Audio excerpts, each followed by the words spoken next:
चढ़ल सावनमा जब से करहियो पूजा पाठ। चढ़ल सावनमा जब से करहियो पूजा पाठ। बाबा हो मानिल हमर बात मौगी दिहय समाट।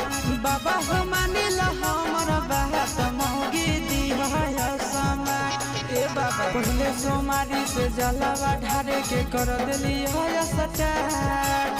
पहले सोमारी से जलवा ढारे के कर दिली है सटार। बाबा हो मानिल हमर बात मौगी दिहय समाट। बाबा हो मानिल हमर बात मौगी चाहिए समाट।